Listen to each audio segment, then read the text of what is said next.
It is Christmas Eve, 1926. In New York City, the streets are illuminated with festive lights, and despite the strict laws of Prohibition, the speakeasies are overflowing. But at Bellevue Hospital, the holiday spirit has been replaced by a scene of absolute horror. The emergency room doors are bursting open, one after another. Men and women are being dragged in off the street, clutching their stomachs, screaming in agony. Some are already unconscious. Others are gasping for air, their skin turning a terrifying shade of blue. Doctors rush from patient to patient, but they are overwhelmed. This isn't a flu outbreak. It isn't food poisoning. The symptoms are distinct and terrifyingly consistent. Hallucinations, uncontrollable vomiting, and then the most chilling symptom of all, blindness, total sudden darkness. Patients are begging the nurses to turn on the lights, not realizing that the lights are already burning bright. Their optic nerves are being destroyed from the inside out. By Christmas morning, dozens are dead. By New Year's, the number in New York alone climbs into the hundreds. The city is in a panic. Everyone assumes this is the work of sloppy bootleggers, criminals mixing up a bad batch of moonshine in a dirty bathtub. But they are wrong. This wasn't an accident. And it wasn't the work of the mafia. The toxic alcohol flowing through the veins of these dying New Yorkers was, in a very real sense, stamped with the seal of the United States government. Welcome to one of the darkest, most suppressed chapters in American history. The story of how the federal government, in a desperate attempt to enforce the law, decided to poison its own citizens. This is the story of the 10,000 dead. To understand how we reached the point of mass poisoning, we have to go back to the beginning of the noble experiment. January 1920, the 18th Amendment goes into effect. The manufacture and sale of intoxicating liquors is banned. Right, but there was a massive logistical problem that the temperance movement hadn't really accounted for. Alcohol isn't just for drinking. Ethanol, grain alcohol, is one of the most important industrial chemicals in the world.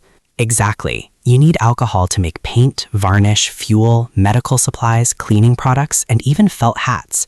You couldn't just ban alcohol entirely without destroying the American economy. So the Volstead Act included a specific exemption. While beverage alcohol was banned, industrial alcohol was still legal. In fact, by the mid-1920s, the United States was producing roughly 60 million gallons of industrial alcohol a year. And that created the loophole. The government knew that 60 million gallons of pure alcohol floating around was a temptation. Bootleggers could simply steal it or divert it and sell it as gin or whiskey. So they established the denaturing program. Denaturing is a simple concept. You take pure, drinkable ethanol and you add stuff to it that makes it taste awful or smell terrible.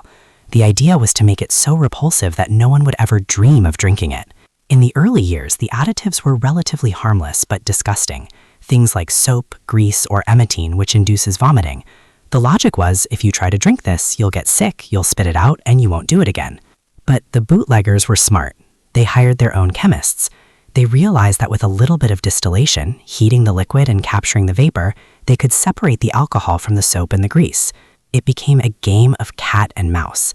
The government would come up with a new foul-tasting additive, and the bootleggers would figure out how to filter it out. By 1926, the Treasury Department, which was in charge of Prohibition enforcement, was humiliated.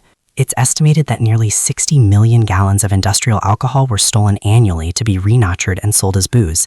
The law wasn't working, the bootleggers were winning, and the Dry Crusaders in Washington were furious. Leading the charge was Wayne B. Wheeler, the head of the Anti-Saloon League. He was effectively the most powerful lobbyist in America. His stance was rigid. If people broke the law and drank industrial alcohol, they deserved the consequences. So, under pressure from Wheeler and the fundamentalists, the Treasury Department decided to escalate the war. They decided that if tasting bad wasn't stopping the theft, they needed to make the alcohol deadly. This wasn't a rogue operation. This was official policy. They ordered the manufacturers of industrial alcohol to change their formulas. They were told to include chemicals that were much harder to filter out and much more toxic. We aren't talking about soap anymore. We are talking about kerosene, brucine, gasoline, benzene, cadmium, iodine, zinc, mercury salts, and ether. But the deadliest addition, the weapon of choice for the US government, was formula number 5. It required the addition of 4% methanol, commonly known as wood alcohol. Let's pause on wood alcohol for a second because the distinction is vital. Grain alcohol is ethanol. That gets you drunk. Wood alcohol is methanol. That kills you. And they smell and look almost exactly the same. The toxicity of methanol is terrifying. When you ingest it, your body tries to metabolize it. But instead of breaking it down harmlessly, your liver converts methanol into formaldehyde. Formaldehyde, the stuff used to preserve dead bodies. And from there, it turns into formic acid. This acid attacks the central nervous system, specifically the optic nerves. It causes permanent blindness first, then respiratory failure, convulsions, and death. The government knew this. Their chemists were fully aware of the metabolic process. The logic was that the bootleggers wouldn't be able to distill the methanol out of the ethanol because their boiling points are too close together. It was a death sentence written into a chemical formula. The government assumed that once word got out that the alcohol was deadly, people would stop drinking. It was deterrence theory taken to the extreme. But they underestimated the desperation of the public and the greed of the bootleggers. The bootleggers tried to clean the alcohol, but they couldn't get all the methanol out. They sold it anyway. And the drinkers? They trusted that whiskey was whiskey. So the deaths began. 1926 and 1927 saw a massive spike. In New York City alone, 1,200 people were sickened or blinded, and 400 died in a single year from wood alcohol poisoning. You would think, faced with a body count in the hundreds, the government would retreat. You would think they would say, this has gone too far. But they did the opposite. Enter Seymour Loman. He was the Assistant Secretary of the Treasury in charge of Prohibition. When reporters asked him about the dying citizens, his response was chillingly cold. I have the quote here. Loman said, "The government is under no obligation to furnish the people with alcohol that is drinkable when the Constitution prohibits it. The person who drinks this industrial alcohol is a deliberate suicide." He didn't stop there. He actually suggested that the deaths might be a good thing for society. He said that if the result is to, quote, clean out a lot of the unworthies, then, quote, a good job will have been done. Let that sink in. A high-ranking U.S. official referred to the death of American citizens as cleaning out the unworthies. It was social Darwinism enforced by federal chemistry. The program continued. The formulas got more complex.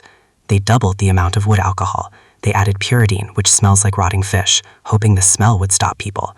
But the bootleggers just added flavorings to mask the smell. They were making cocktails like the Blue Ruin or the Smoke. These were essentially poison masked with fruit juice or ginger ale, and the public kept drinking. The death toll kept rising. 700 dead in New York, hundreds in Chicago, St. Louis, Detroit. It wasn't just the unworthies or the homeless, as Loman claimed. It was jazz musicians, writers, factory workers, fathers, and mothers. One heartbreaking story from 1928 involves a family in the Bronx. They bought a bottle of what they thought was gin for an anniversary party. Within hours, the husband was blind and the wife was dead. They weren't criminals in the violent sense. They just wanted a drink. However, there was one man who refused to let the government get away with this. Charles Norris. He was the chief medical examiner of New York City and a legend in the field of forensic science. Norris was a wealthy aristocrat who took the job to clean up corruption. He and his brilliant toxicologist Alexander Gettler were the first to scientifically prove what was happening. Gettler would analyze the organs of the victims. He found the traces of wood alcohol, benzene, and mercury. He proved definitively that these people weren't dying from bad moonshine made in a basement. They were dying from the specific denaturing formulas prescribed by Washington. Norris went to war. He issued press releases. He wrote articles. He called the government's policy legalized murder. He famously said, "The government knows it is not stopping drinking by putting poison in alcohol. It is simply accessory to murder." Norris even issued a public warning titled "To the Citizens of Our City," listing the poisons and telling people how to spot them, essentially undermining the federal government's operation. Senator James Reed of Missouri joined the fight. He stood on the Senate floor and roared. Only one possessing the instincts of a wild beast would desire to kill or make blind the victim who may take a drink of liquor, even though he violated the law. The public tide began to turn. The moral high ground of the temperance movement crumbled. How could you claim to be saving society while actively poisoning it? But the government didn't stop immediately. The program ran into the bitter end of Prohibition in 1933. By the time the 18th Amendment was repealed, the estimated death toll from poisoned alcohol was staggering. Conservative estimates place the number at 10,000 deaths. Some historians argue it could be significantly higher if you count the long-term kidney and liver failure cases that weren't immediately diagnosed as poisoning. 10,000 lives. That is more than the number of American soldiers killed in the Spanish-American War and the War of 1812 combined, all casualties of a domestic policy designed to enforce a moral code. Today, we look back at Prohibition as a quirky time of flappers and jazz, but we must remember the coffins. The U.S. government, in its zeal to control behavior, crossed a line from regulation to execution. It remains a stark reminder that when the state decides the ends justify the means, the cost is often paid in human lives. And perhaps the most disturbing part, no one was ever prosecuted. Seymour Loman lived a long life. The chemists retired. The files were closed. It was a mass killing without a murderer. Imagine, if you will, that it is Christmas Eve. The year is 1926. The place is New York City. The streets are dusted with snow, the department store windows are glowing, and inside the speakeasies, the jazz is hot and the gin is flowing. It sounds like the perfect setting for a holiday classic, doesn't it? It sounds like The Great Gatsby meets It's a Wonderful Life, the height of the Roaring Twenties. But if you walked into the emergency room at Bellevue Hospital that night, you wouldn't find any holiday cheer. You would have walked into a scene from a horror movie. Doctors were sprinting through the hallways, nurses were screaming for order, and the gurneys were lined up practically out the door. Was it a flu outbreak? Food poisoning? It was alcohol.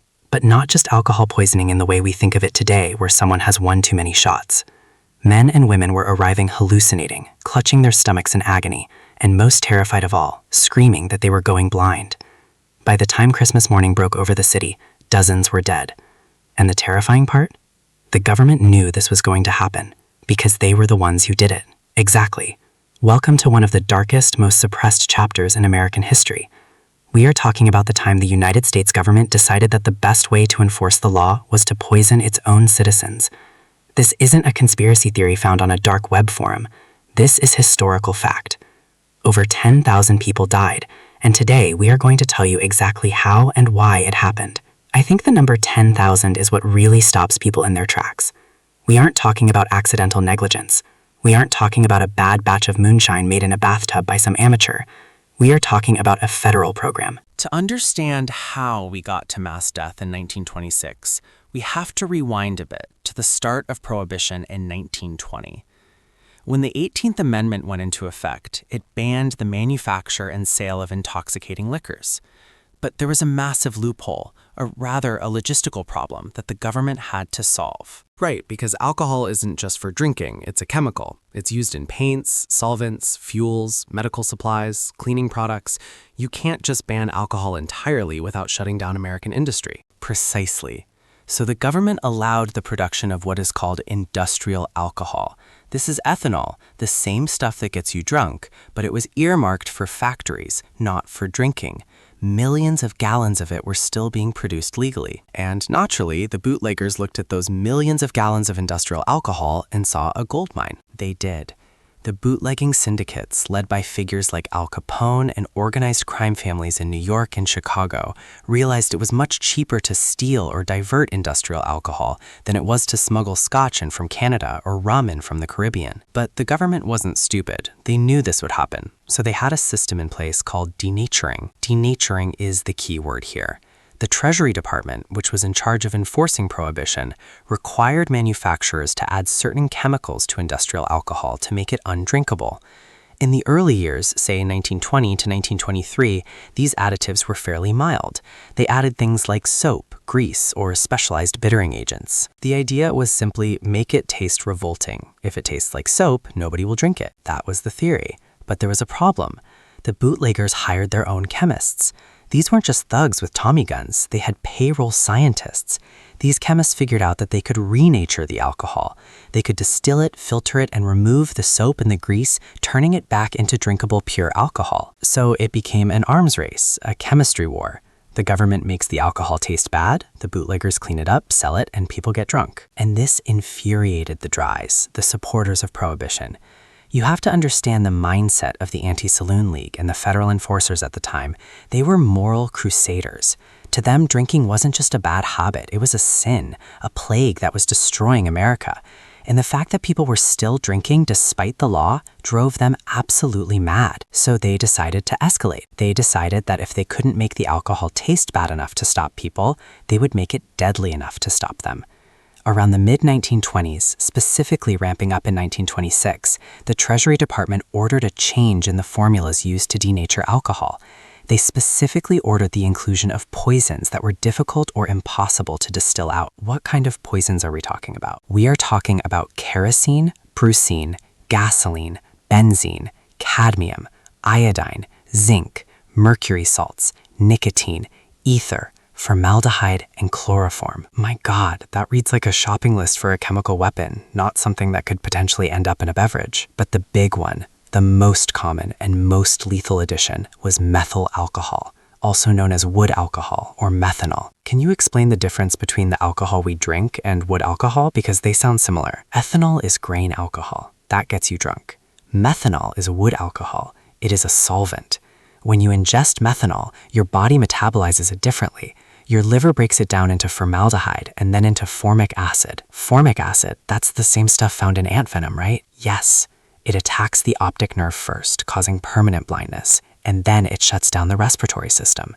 The government required that up to 10% of the industrial alcohol product be pure methanol. They knew that the bootleggers' chemists couldn't easily separate methanol from ethanol because their boiling points are so close together. So they knew. They knew the bootleggers couldn't clean it out, and they knew people would buy it and drink it. This wasn't an accident. It was a calculated decision. Wayne Wheeler, the leader of the Anti-Saloon League and arguably the most powerful man in Washington regarding prohibition, was challenged on this. People asked him, "Aren't you worried this will kill people?" And his stance was essentially, the government is under no obligation to furnish the people with drinkable alcohol. If they break the law and drink industrial fluids, they are committing suicide. That is a staggering lack of empathy. It's treating a misdemeanor crime, drinking a beer, with the death penalty, executed without a trial. Seymour Loman, the Assistant Secretary of the Treasury in charge of Prohibition, was even more blunt. He famously said, the government is under no obligation to protect the illegal drinker. He also suggested that if the result is that the drinking population is killed off, then the country would be better off. He saw it as a way to weed out the unfit. It's eugenics rhetoric applied to law enforcement. Exactly. So, formula number 4 goes into effect. The alcohol flows out to the factories, gets diverted by the mob, and hits the speakeasies. But here's the tragedy. The rich, the people going to the high-end clubs, they were usually drinking the good stuff smuggled in from Europe, the real McCoy. So who was drinking the poisoned industrial alcohol? The poor, the working class, the people who bought rot gut gin or whiskey at the dive bars on the Bowery in New York or the Skid Rows of Chicago. They couldn't afford the imported scotch. They bought the cheap stuff, which was just this redistilled, government-poisoned alcohol with some juniper flavoring added. Let's go back to that Christmas in 1926. What happened when this new formula hit the streets? It was a massacre. In New York City alone, the hospitals were overwhelmed. Dr. Charles Norris was the chief medical examiner of New York at the time. He is a hero in this story, and we will talk more about him in a minute. But Norris had been warning the government for months. He said, if you do this, you are going to kill innocent people. When the bodies started piling up on Christmas, Norris didn't hold back. He issued a public statement basically accusing the government of murder. What did the victims look like? What were the symptoms? It was gruesome. Victims would often start with nausea and vomiting, which they might mistake for a standard hangover. But then the convulsions would start. The abdominal pain was described as excruciating, like eating glass. Then the vision would go. Victims described a snowstorm effect where everything turned white before going completely black. Finally, coma and death from respiratory failure. And this wasn't just a handful of people. No, in that holiday season of 1926 alone, roughly 60 people died in New York, and hundreds more were hospitalized. But that was just the beginning. Over the next few years, the death toll climbed into the thousands across the country. In 1928, in New York City alone, nearly 400 people died from wood alcohol poisoning. And the government's response to this immediate death toll, did they pull the program? They doubled down. They defended it. They issued statements saying that the bootleggers were the murderers, not the government. They argued that the red skull and crossbones on the industrial barrels should have been warning enough. But the person drinking the gin and tonic in a dimly lit bar never sees the barrel. They just see a glass. Exactly. The end user had no way of knowing. And this is where Charles Norris and his brilliant toxicologist Alexander Gettler come into the picture. They were the founders of modern forensic science in America. They weren't just checking pulses, they were analyzing the chemistry of the organs. We've covered Norris and Gettler before in other contexts. They were the ones who really legitimized the medical examiner's office, right? Yes. Before them, the coroner was just a political appointee who might not even be a doctor. Norris was wealthy, independent, and incorruptible. He used his own money to fund the lab when the city wouldn't. When the poisoned alcohol bodies started coming in, Gettler, the chemist, ran the tests. He proved definitively that these people weren't dying from bad living or accidental overdose. They were dying from the specific poisons the government mandated. They were building a case against the federal government, using the bodies of the victims. Norris took that data and went to the press. He waged a public relations war. He wrote articles with titles like Our Experiment in Extermination. He called the Prohibition enforcement legalized murder. He distributed flyers in poor neighborhoods teaching people how to identify wood alcohol, though it was very hard to do without a lab. It's incredible that a city official was openly calling the federal government murderers. Was there political fallout? Huge fallout. Senator Edward Edwards of New Jersey stood up in the Senate and said, "The government of the United States, under the guise of enforcing the 18th Amendment, is an accessory to the crime of murder." He demanded a halt to the poisoning program. So did they stop? Eventually, but not immediately, and not fully. The government slowly started to introduce less lethal denaturants, or substances that were simply incredibly bitter and foul-smelling, like alcotate, which smelled like rotten eggs and garlic. But the damage was done. For years, the lethal formulas remained in circulation. We mentioned 10,000 deaths in the title. How do we get to that number? That is an estimate by historians looking at the excess death rates from alcoholism and specific poisoning records during the Prohibition years. Some estimates go as high as 50,000 if you include long-term organ failure, but 10,000 is the widely accepted floor for direct poisoning deaths. 10,000 people. That is 3 times the number of people who died in the September 11th attacks, killed by a government policy. And yet, nobody went to jail for it. No government official was ever charged with manslaughter. No, because technically they were within their legal rights. The law said industrial alcohol must be denaturated. It didn't specify that the denaturant couldn't be lethal. They hid behind the letter of the law while violating the spirit of human rights. They argued they were regulating a chemical industry, not the beverage industry. It highlights the absolute fanaticism of the time. The prohibitionists believed they were saving the soul of America, and if they had to kill the body to save the soul, they were willing to do it. It's a classic case of moral panic overriding basic ethics. The dry movement had convinced themselves that alcohol was the root of all evil, poverty, domestic violence, crime. So eliminating alcohol was the ultimate good. Any means justified that end. But ironically, Prohibition created more crime than it stopped. It created the mafia as we know it, and it created a deep mistrust of government. You have to imagine being a citizen in 1927, reading in the paper that the feds are poisoning the supply chain. It creates an us versus them mentality.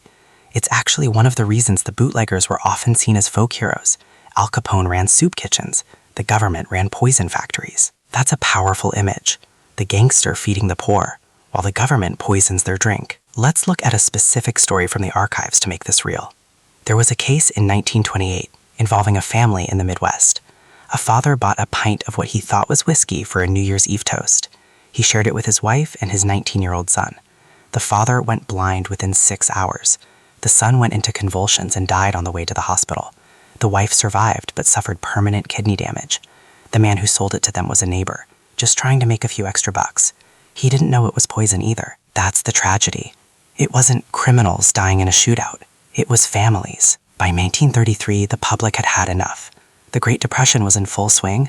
The government needed tax revenue from legal alcohol, and the moral crusade had lost its steam amidst the economic misery.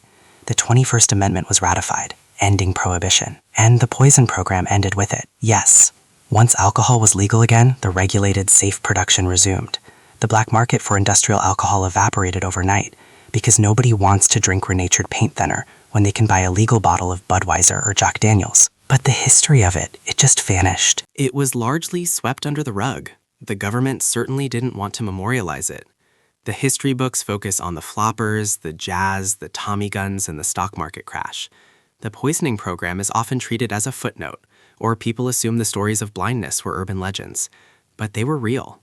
It brings up a scary question about government overreach. Where is the line between enforcement and warfare against your own people? That is the central question. When the state decides that a certain behavior is illegal, to what lengths can they go to stop it? We see echoes of this in the war on drugs later in the century, specifically with the spraying of paraquat on marijuana fields in the 1970s. The logic was the same: poison the supply to deter the user. Wait, they did it again in the 70s? The US government funded a program in Mexico to spray paraquat, a herbicide, on cannabis fields. The idea was to kill the plants, but farmers harvested the plants before they died, and the tainted marijuana was shipped to the US. The government knew this would happen. It wasn't as directly lethal as the methanol program. It caused lung damage rather than immediate death, but the philosophy was identical: make the illicit substance dangerous to consume. It seems we don't learn from history. The chemists' war of the 1920s is a stark reminder of what happens when ideology trumps humanity. Charles Norris, the medical examiner who fought this, died in 1935. He died somewhat broken-hearted, feeling he hadn't done enough. But because of him, we have the records, we have the toxicology reports, we have the proof. So, for the listeners today, next time you order a cocktail, take a moment to appreciate that you don't have to worry about going blind. It sounds trivial, but the safety of our food and drink is a hard-won right, not a guarantee. The story of the government's poison program is a warning. It shows that when we dehumanize a group of people, calling them lawbreakers or drunkards, it becomes disturbingly easy to justify their destruction. It's a sobering ought. It is. Prohibition was intended to clean up America, but instead it left a stain that can never be washed out. 10,000 lives lost, not to the bottle, but to the bureaucrats who controlled it. If you want to read more about this, Deborah Blum's book, The Poisoner's Handbook, is an incredible resource that dives deep into Norris and Gettler's work. Absolutely, it's the definitive account. We barely scratched the surface of the chemistry involved, but for now, just remember, the Roaring Twenties had a silent, deadly undertone that most people have forgotten. Thanks for joining us for this deep dive into the government's secret poison program. Stay safe, everyone, and we'll see you in the next episode, uncovering another piece of history they left out of your textbooks. So we have industrial alcohol sitting in warehouses. To stop people from drinking it, the government mandates denaturing, basically adding toxins. But here is where it gets truly sinister. Before 1926, the denaturing formulas were relatively mild. Maybe they'd make you nauseous or give you a splitting headache. Right, a slap on the wrist, a physical warning. But the bootleggers were smart. They hired their own chemists to renature the alcohol, stripping out those additives to make it drinkable again. It was a chemical arms race. Exactly, and the government was losing. So instead of backing down, Assistant Secretary of the Treasury Seymour Lahman ordered a drastic escalation. He famously and publicly said, "The government is under no obligation to furnish the people with alcohol that is drinkable when the Constitution prohibits it." That is a chilling quote. It sounds like a death sentence. It practically was. They ordered the addition of Formula Number 4. This wasn't just bad tasting. It contained kerosene, brucine, gasoline, benzene, cadmium, iodine, zinc, and the big killer, 10